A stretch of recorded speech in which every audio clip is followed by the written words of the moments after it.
오늘 본문에서 예수님은 수많은 백성들이 요한 앞에 가서 세례를 받으실 때에 예수님도 그 백성들 중에 한 사람으로서 세례요한에 나아가서 세례를 받으시는 장면을 볼 수가 있습니다. 근데 이렇게 예수님이 세례요한에게 세례를 받는다는 것은 굉장한 의미를 가지고 있습니다. 이것은 또한 예수님이 이 땅에 하나님으로서 육신의 옷을 입고 오신 성육신 사건보다 어쩌면 이 세례받은 사건은 더 충격적인 사건이라 할 수 있다는 것이죠.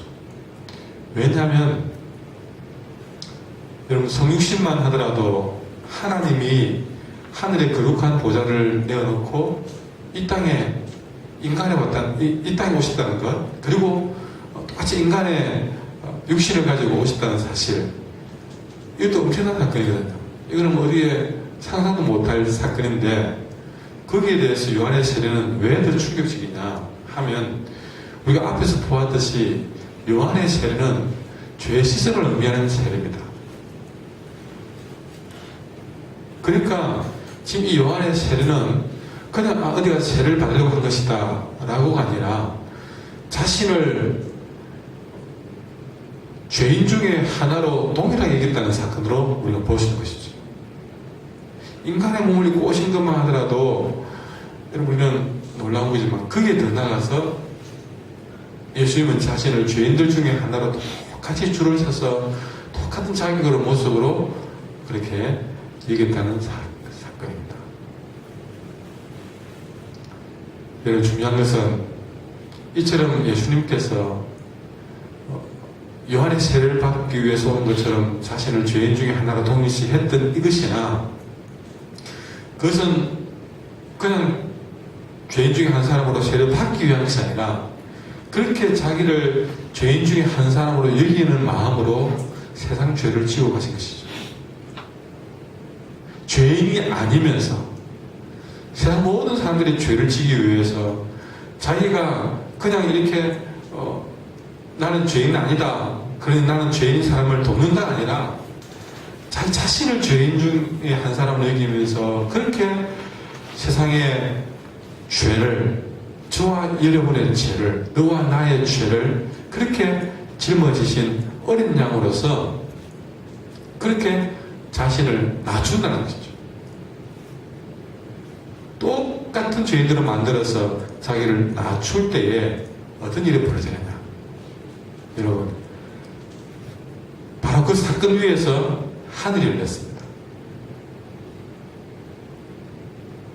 그리고 그 위에 성령이 비둘기처럼 예수님께 임했습니다. 여러분, 이것은 우리가 눈을 크게 뜨고 봐야 될 사건입니다. 우리가 짐작하고 경험했듯이 내가 조금이라도 내 자신을 높이려고 하는 순간에는 하늘이 열리지 않는다는 거죠. 이미 내 마음에 있는 성령께서도 일하시지 않다는 것입니다.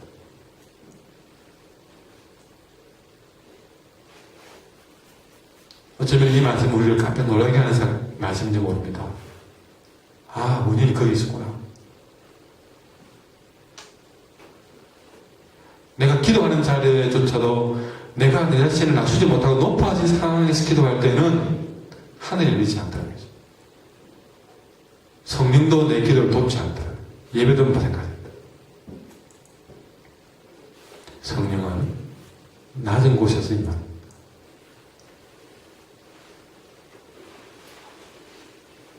내 자신을 낮출 때에 하늘이 열립니다.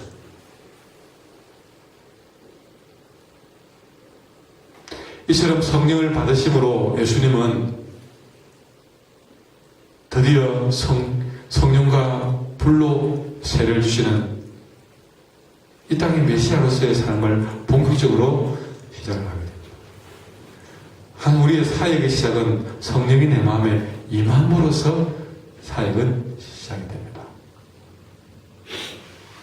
우리가 작은 것 하나라도 내게 맡겨주신 일들, 하고 맨날 이거 많이 해봤으니까 교사든 성가대든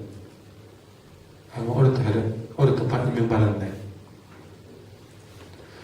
은주 우리는 내가 그 맡은 일들을 너무 당연히 여기고 내 것으로 생각합니다. 그래서 그걸 맡겨주지 않으면 기분이 막 나빠가지고, 여러분, 우리는 늘 해오던 그 일도 오늘 내가 처음 많은 것처럼 하나님 감사하는 마음으로 바라셔야 되고, 무엇보다 그 맡은 일들을 내가 전에 가졌던 경력으로, 경험으로 하는 것이 아니고, 내 실력으로 하는 것이 아니고, 그것도 내 마음으로 하는 것도 아니고, 처음 하는 것처럼 겸손하게, 그리고 성령으로 그 사역을 시작하셔야만이 우리 온전한 사역이 될 수 있다고 했죠.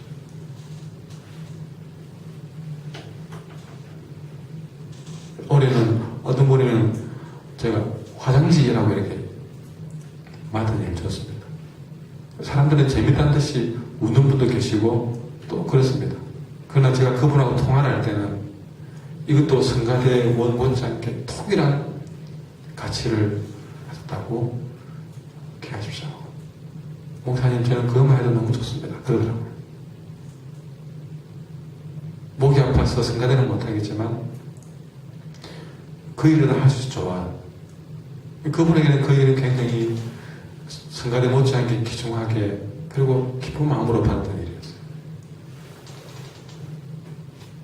뭘 하느냐가 중요한 게 아니라 그 일을 가지고 얼마나 겸손하게, 그리고 기도하는 마음으로, 감사하는 마음으로, 그리고 성령과 함께 일을 하느냐가 중요한 것이죠.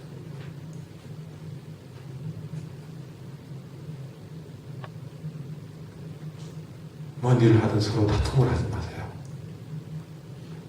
서로 감사하는 마음으로. 그렇게 하면 하나님께서 어떻게 말씀하시느냐. 그렇게 나눠주신 예수님을 향해서 너는 내 사랑하는 아들이다, 내가 너를 기뻐하노라 라고 선언했습니다. 여러분도 주님 앞에 맡겨준 사명을 감사하는 마음으로 받으면 너는 내 사랑하는 아들이다, 너는 내 사랑하는 딸이다, 내가 너를 기뻐하노라. 하나님 이렇게 겸손한 자를 사랑하시고 겸손한 자를 통해서 일하기를 기뻐하십니다.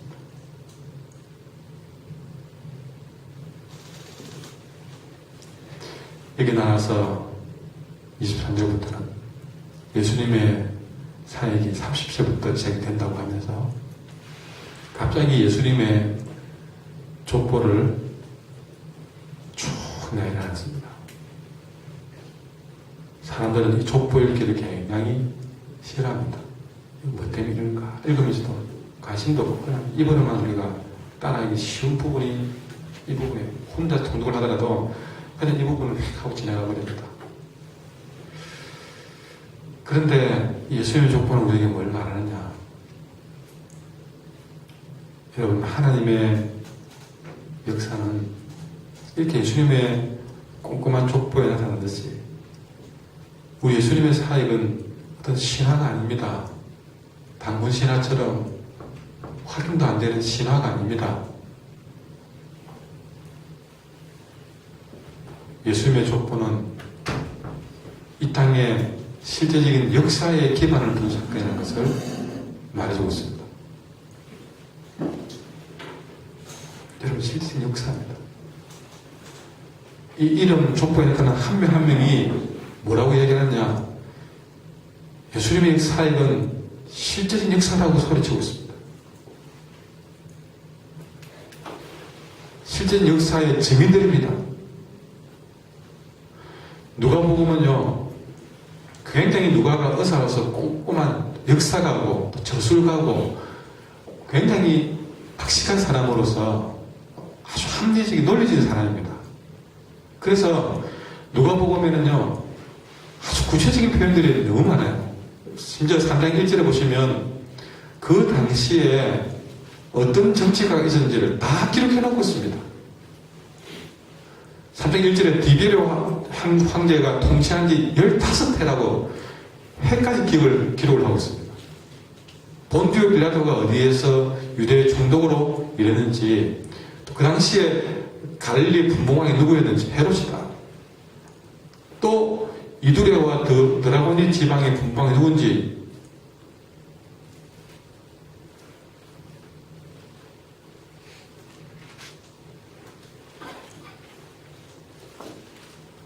이렇게 아주 구체적으로 주님의 이 놀라운 앞으로 일어날 사건들은 역사적인 실제적인 사건에 기반을 둔 사건이라고 말씀해 주고 있다는 것이죠.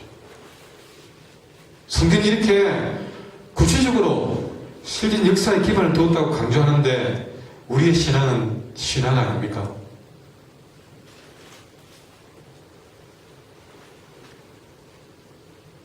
여러분, 우리의 신앙은 막 믿어도 안 됩니다. 그건 믿음이 아닙니다. 당군신앙을 믿듯이 그냥 두리뭉실 믿는 것도 잘못된 믿음입니다.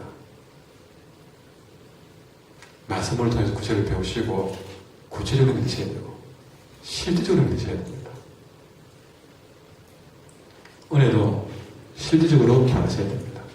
맨날 느낌으로만 감동으로만 신앙생활해서 아멘 아멘으로 끝나는 신앙이 아니라 세상에 나와서 내게 주어진 말씀이 실질적으로 적용되고 이루어지는 삶을 사셔야만이 그때부터 신앙이 시작이 되는 것이죠.